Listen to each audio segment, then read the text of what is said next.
Hello, hello. Hi. Hi, Maisha. Hi to everyone who will see this at a time. Me and Thea are so excited to have this conversation.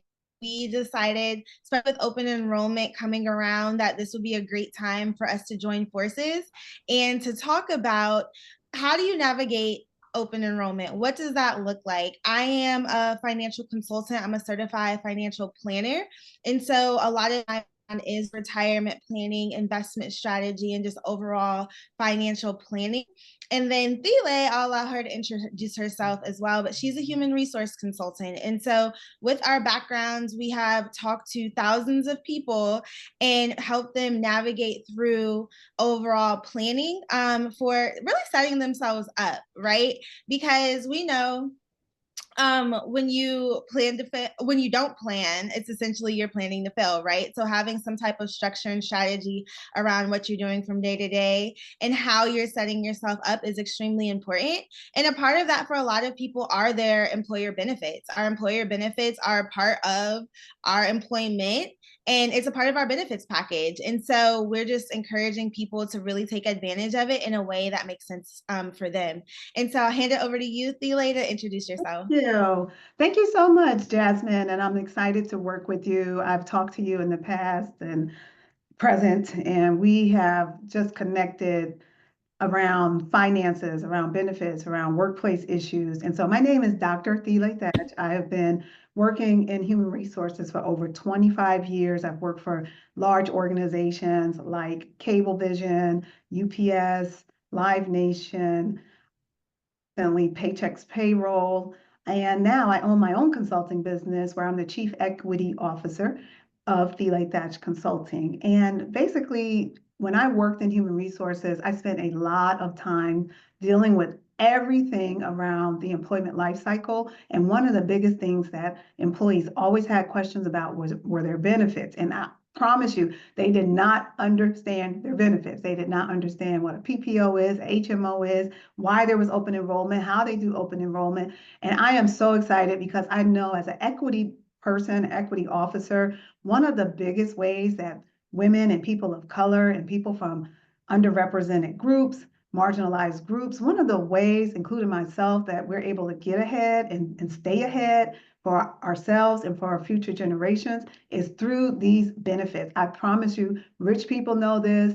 People who think rich and live rich know how to access the benefits that we're going to talk to you about this week. And so I'm excited because I feel like I have a secret that I've learned from human resources, from working at all of these Fortune 500 companies, and they know the secret. And so if you're listening to this, please get a notebook or something because we're going to tell you the secrets, which are not really secrets, they're there. But a lot of times, especially as Black people and women, we don't access this. So go ahead, Jasmine. I'm so excited.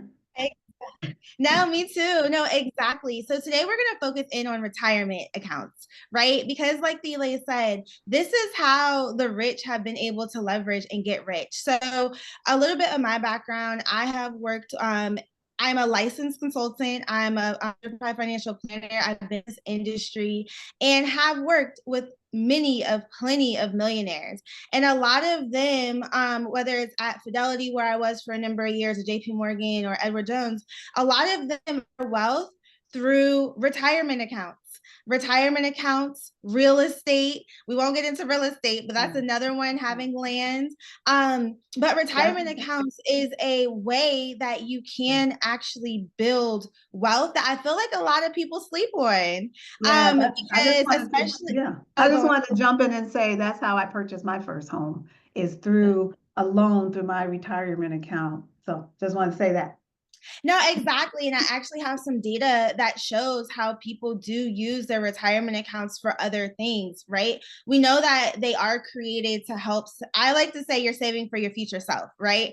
I'm saving for the future Jazz. Dr. Thiele saving for her future self, or even for legacy. But it's a way that you can automatically have money set aside to where, it's being invested in the markets. We will get into the different types of accounts a little bit a little bit later. But it's a way that people have built wealth. And I feel like in this world of day trading, and people wanted to do all of this, I call it sexy stuff when it comes to to investing. Not that there's anything wrong with it. There's nothing wrong with it, but you don't necessarily have to go that route of taking on a lot of risk.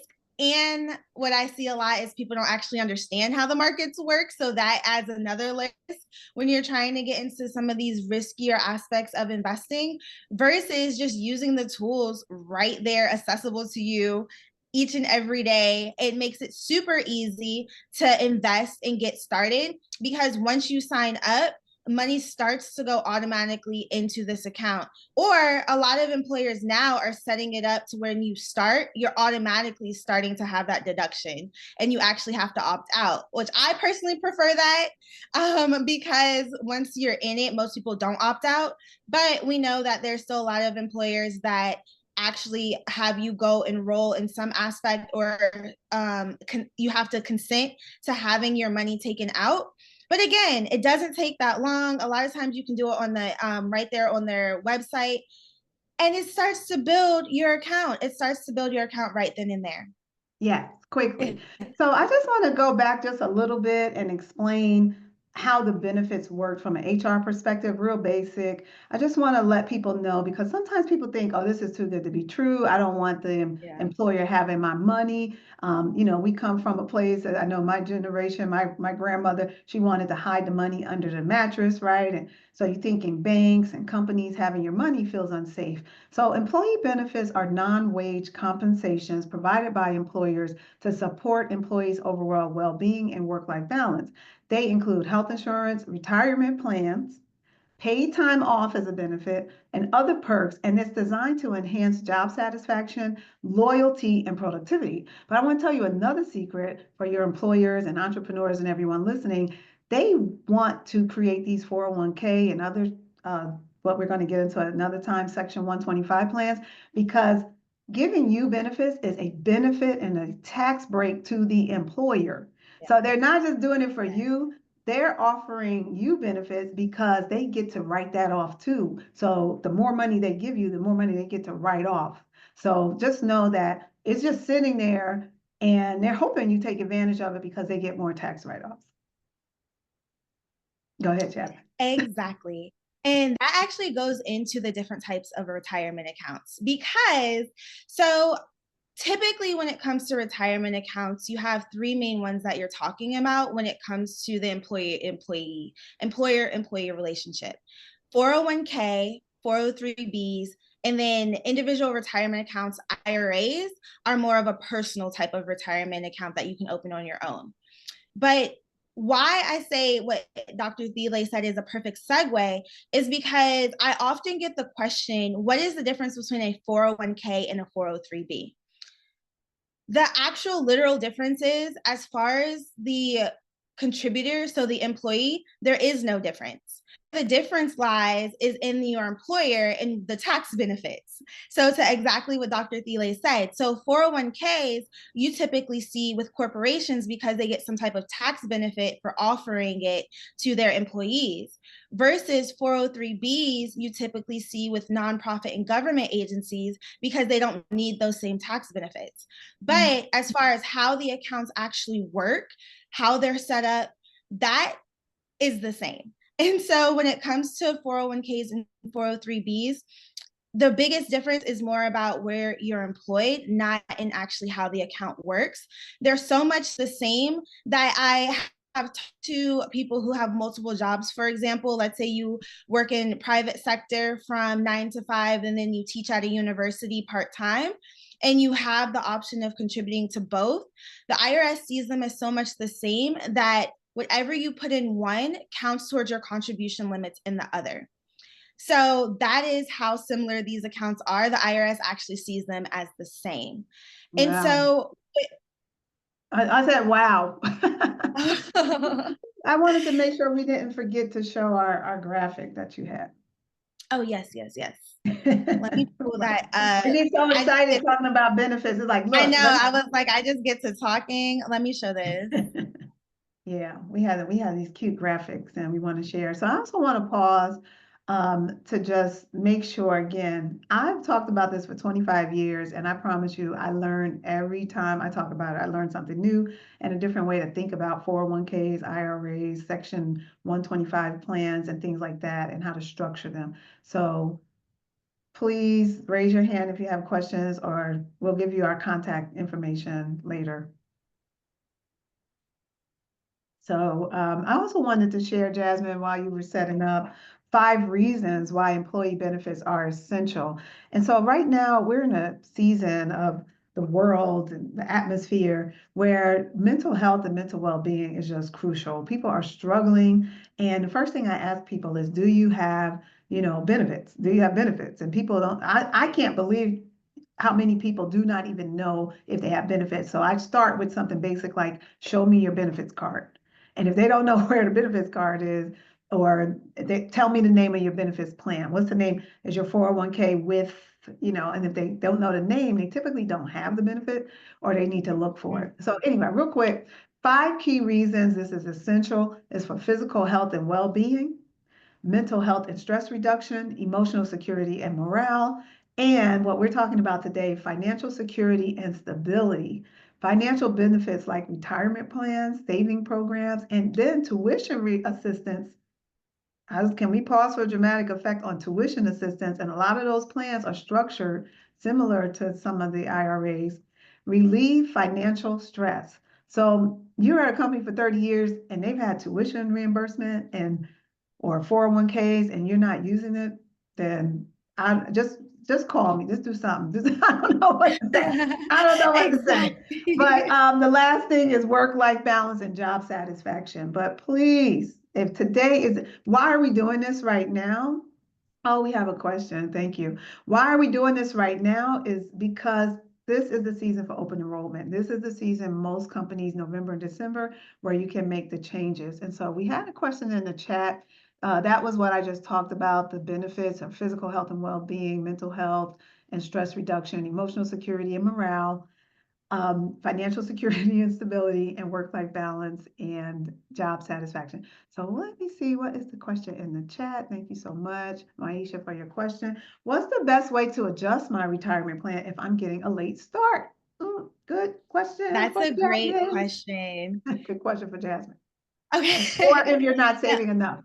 So okay, you can ask your HR person too, but I will say this as a disclaimer, and I will give it to Jasmine. The reality is your HR person should be working with someone like Jasmine, who is a financial specialist. Most of your HR people, including myself, I am not a trained financial specialist. I work with people like Jasmine. I work with brokers and agents that will be able to answer these questions more effectively. But I'm like the liaison to that resource. So go, Jasmine.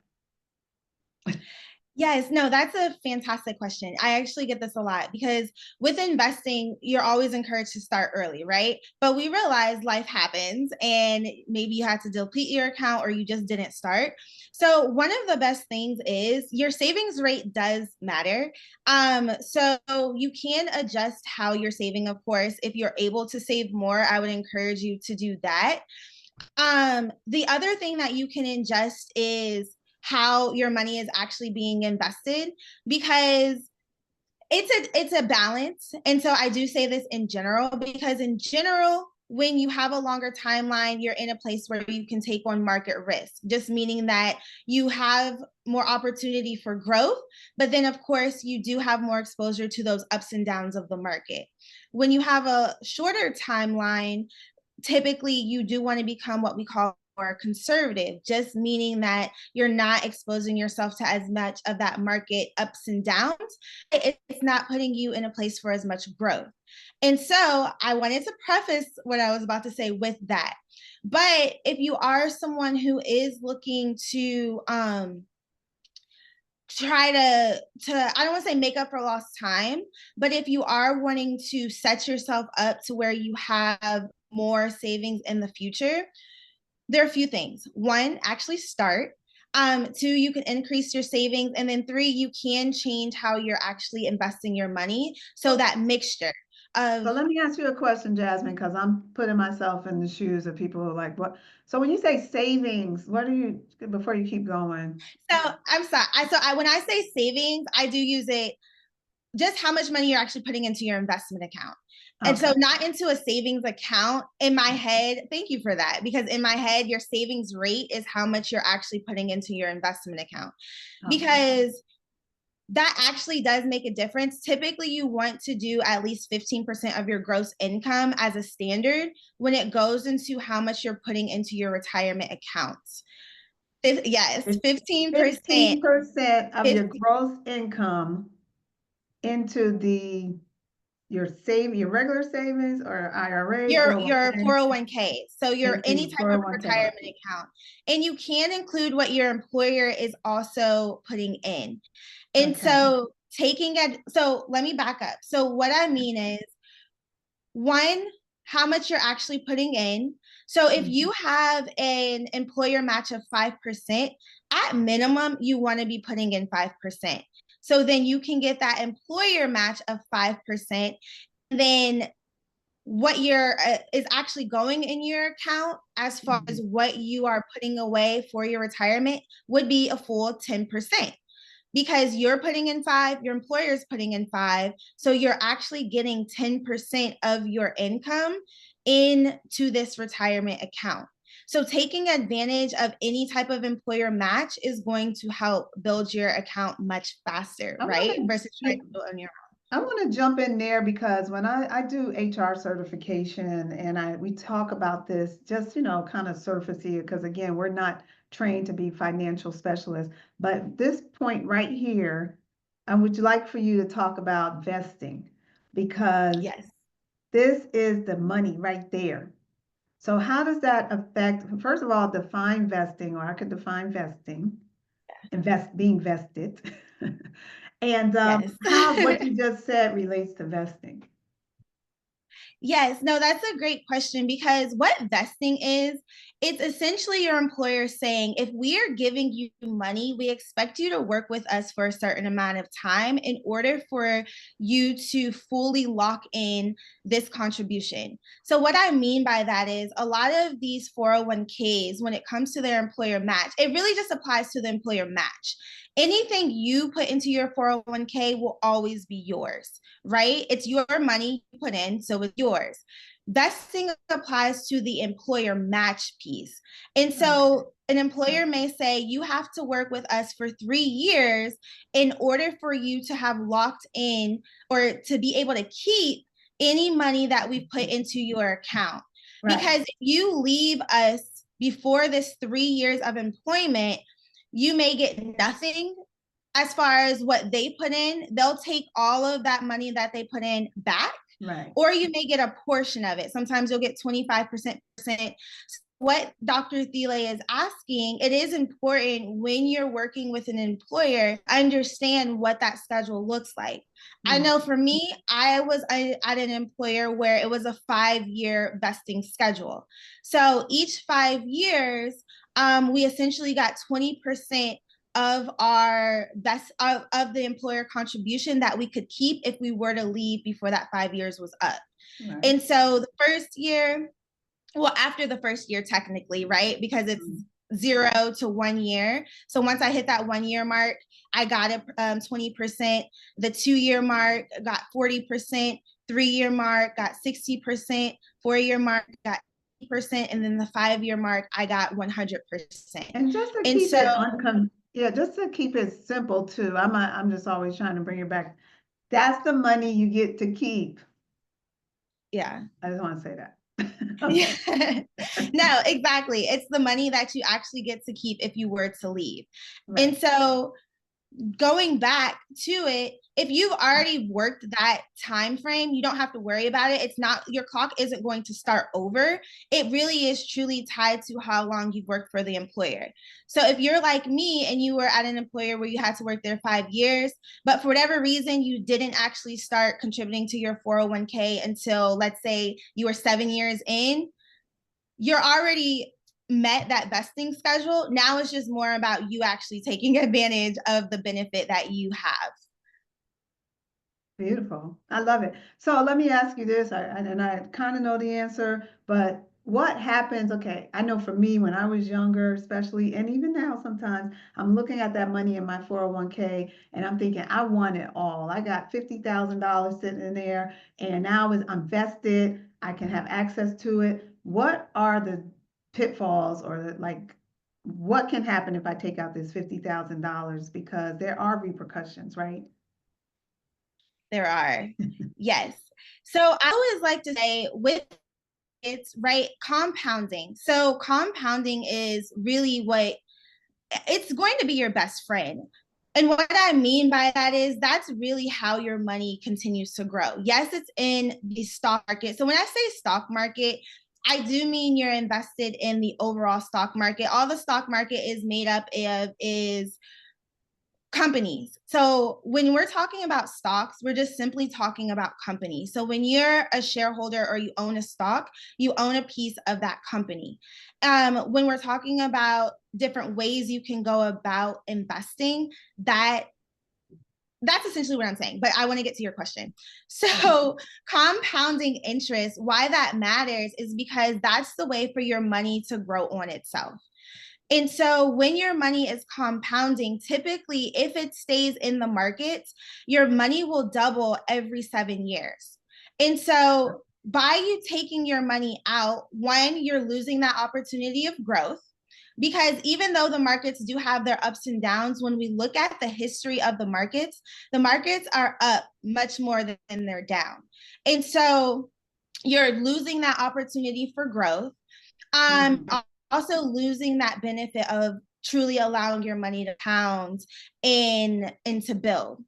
Because to what Dr. Thiele was asking, I get this quite a bit to where people do want to, let's say, pay off credit card debt with their retirement funds, or they Mhm. want to that one go on vacation with their retirement funds because that money is there. So they look at it as a pot of money like, oh, well, I can just put it back later. I'll take out a loan and I'll put it back later. But as we said, that's actually hurting you in the long run because Mhm. you've now pulled your money out. And so it's not able to build in a way. Wow. We have another question in the chat. Um, Thank you. I was going to ask, based on your experience, what are some common mistakes people make with retirement planning and how can I avoid them? And one of the things I hear you going towards that I don't want us to run out of time because this time goes by quick, we have 6 minutes, is the Yeah. penalties. So you will be responsible if you do take all of that money out for penalties, and Taxes. also you have to pay taxes on that money. Always remember the IRS is always, and no matter what type of movement we're doing with in the workplace or entrepreneurship, they want their money. So you have to pay taxes on work, on 401k, on wages. I'm trying to say not work, on wages and on these benefits. So what did you want to say about that, Jasmine? No, exactly. So I talked about how you can take out a loan against your 401k, but as Sile said, when you withdraw your money, meaning that you actually just take it all out, you can be subjected to taxes and a 10% penalty. Because, like Delay said, I always like to frame 401k accounts, and I'm saying this interchangeably with 403bs, just insert retirement accounts, right? So, when you're looking at retirement accounts, the IRS wants their money. So they're get it from you up front or they're going to get it from you later. And Yeah. so with retirement accounts, because I do want to get into the different versions, you can have a traditional retirement account or you can have a Roth retirement account. A traditional retirement account is what we typically think of when we think of 401ks, where you're putting your money in from your gross income. So it hasn't been taxed yet. So you're putting that money in and it's building, but the IRS is going to take their cut when you take it out in the future. And if you Mhm. take it out before you're 59 and a half, not only will they take out their cut, but they're also going to add an additional 10% penalty on everything that you take out. So it can be very expensive and very costly if you're taking out $50,000 just in general. That's $50,000 you're going to be taxed on. But if you're not 59 and a half or older, you're also going to get an additional 10% penalty on that.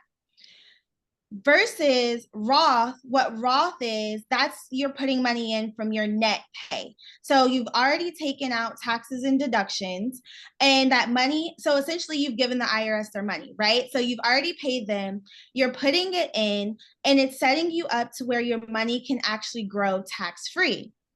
But again, the IRS isn't just going to give you things for free. So you still have to be 59 and a half or older in order to get that full tax-free benefit. But the beautiful thing about Roth is once you take all of your money out, you don't have to worry about taxes. But if you take it out prematurely, right? So you take it out prematurely, you are going to get that 10% penalty. There's a portion of it that's going to be taxed, that earnings. The part that you put in, say tax, I want to shake my head. right. Right. And then of course, because you the part that you put in, you can't avoid taxes on that. But again, it's causing an extra tax. It's a taxable event that's happening when you try to do things prematurely. Okay. Because IRS isn't going to give you anything for free. Right. They're just not. Before we run out of time, did you have some stats that you wanted to share? I thought. I did. So I just wanted to share this really quick. Yeah. Thelá is keeping it on track. I really get to chatting. So, so with this, and this actually goes into one of the questions that was asked. So retirees are more likely than workers to have done each of the following, except for thinking about how long they live. So these statistics right here just kind of outline some good things that you can do as you're preparing for retirement.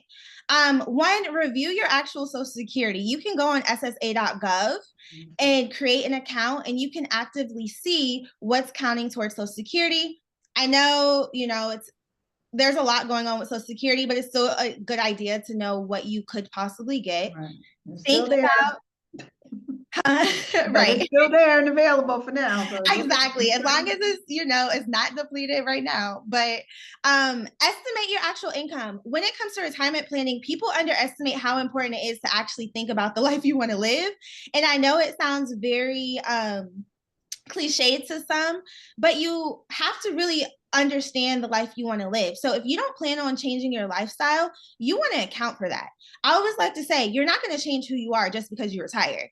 If anything, you're probably going to try to live the life that you wanted to live without your traditional working 9 to 5, or even if you're an entrepreneur. So you do want to actually account for that and dollarize it. Think about how you want to occupy your time. Plan for emergencies. So this is even going to what we were saying, how people like to pull from their retirement account.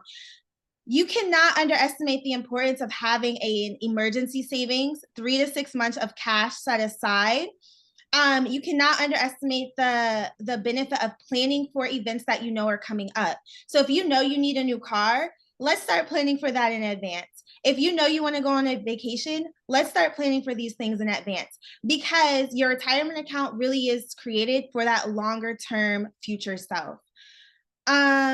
So you all can see this here. These are just some statistics around how people really don't start to prep for this until they get to retirement, but you really want to start now or as soon as possible to start. So then you're building towards something. And then I'll just leave this one here. People typically plan or say that they're going to retire around 65, but statistics actually show people retire more around 62. And 3 years does make a huge difference, especially when we start to get into different benefits as far as Medicare and those type things, right? So I want to leave with this because I know we're up on time. But when it comes to the benefit of taking advantage of a retirement account, one, if you have not started already, please get started. Update your contribution, start where you are. So if you're in a place to where at minimum, let's get you to, if you have an employer match, taking it of that full match. Then let's get you to a place where you're putting at least 15% of your gross income into a retirement account. Because what happens is over time, your money truly does start to build. As I mentioned, just in general, it's called the rule of 72, your money doubles every 7 years. And so just imagine, even now, if you're 40 and you're retiring at 60, that's still time for your money to multiply. Oh, you're muted, Dr. You Thelá. told me, sorry. Real quick, as an entrepreneur, one thing that I'm learning is that as I grow and my company is recently getting ready to transition to an S corp, it's going to be important for me to have a 401k too. So can you speak quickly to how an entrepreneur should think about 401ks and Yes. Yes. So exactly what we mentioned at the top of the call, as far as when you're an employer, there are tax benefits for offering a 401k. And so even as, like you said, someone who is an entrepreneur, whether you're an entrepreneur or, building a corporation, you are getting tax benefits for having a 401k available. Or even if you're self-employed, you can open what we call a SEP IRA, a self-employed IRA, which are a love lot it. simpler to open. Okay. They're much Help me simpler do to that. open than a self-employed 401k. But both of them Wonderful. are going to give tax benefits. So that's one of the biggest reasons. And then as you get employees, you can also offer these plans to your employees, which helps with retention. And Win, so not win, win. only are you getting a benefit now as the Yeah. employer, but you're also able to offer that benefit to your employees as you build. That is the money right there. I'm so Yes. happy you mentioned that. And I'm looking forward to working with you personally. I mean, I've known you for years, but as I transition and I'm just saying this for everyone, as you transition different life stages, you need to constantly, like every few months, be looking at the plans, looking at your beneficiaries, looking at, the type of 401k, IRA, like what do you need? Because as your life changes, your needs for investment change. So we're going to tell you how to reach us. Jasmine, uh, tell them how to reach you Yes. first. Yes. So you can reach me on jasminesmalls.com. Try to make it simple, but jasminesmalls.com, you can schedule a consultation if you're interested in learning more. So I do have my own firm where I do help people through this process. Whether you're saving for an emergency, you're getting out of debt, or you would like a more extensive retirement plan, or I do help navigate estate planning. So I do a variety of things when it comes to helping clients and businesses, because as Thelá mentioned, they're, especially as small business owners, having retirement accounts and planning for that is also important. And I feel like business owners specifically tend to forget that. Um, as you're building your business, right? I'm in the boat. You focus on building your business, but it does help you along the way as well. So jasminesmalls.com is where you can reach me. We can have a consultation and I can talk through how we can work together. Yeah, and same thing with me. TheláThatch.com is where you can reach me. I do have a product that I just want to mention quickly called Mrs. HR in a Box, which talks about, it's basically a do-it-yourself HR product. And so ask me about that. I'll put it in the chat. And we are looking forward to a week of just learning about your benefits. Hopefully this will spark something. Oops, I had a typo. Hopefully this will spark something that will, you know, allow you to ask your employer, how can you get your benefits? One of my favorite quotes that Yes. I like to end with, or you can end with a quote too, Jasmine, is Medea in her play. She said, I love a man with benefits. I always think about that. But I love a person with benefits because, again, as women and people of color, we have seen so many people when their life, they transition on and their life ends, they have no benefits, they have no insurance. We haven't even talked about insurance. They have nothing to leave their family or the next generation, and then they put their loved ones in debt or at risk of losing everything just to bury them. And so think about that as when you think about, and what I hear, and I'm sorry to go a little long, but this is so important to my heart, Jasmine, because I hear this because I've worked with thousands and thousands, not to exaggerate, of employees. And the majority of them say, I don't have any money. I don't have money for put in my 401k. Well, I don't have money to save. I don't have money. Well, if you have money, you're the main person who needs to participate in these products and in these services. So, any last words from you? Those are my last words. I'm done. Oh, Jasmine, I think she froze. Or I froze. Okay, well, I'm not sure. I think Jasmine might have froze or I froze, so I'll say goodbye. Have a beautiful time this week, and we look forward to seeing you tomorrow. Bye.